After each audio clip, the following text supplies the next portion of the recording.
লেবাননে ইসরায়েলি হামলায় প্রাণ হারিয়েছেন হিজবুল্লাহর অন্যতম শীর্ষ একজন কমান্ডার। বুধবার সকালে টেলিগ্রাম অ্যাপে এক বার্তায় সশস্ত্র গোষ্ঠীটি জানিয়েছে, নিহত কমান্ডারের নাম ইব্রাহিম মোহাম্মদ কুবাইসি।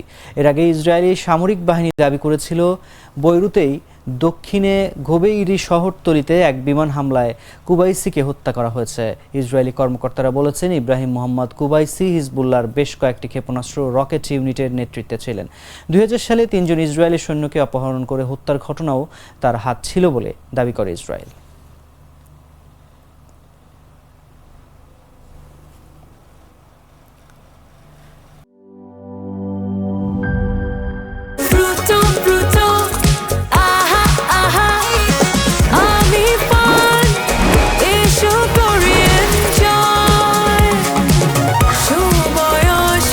প্রাণ ফ্রুটো, সময় অসময় ফ্রুটোময়।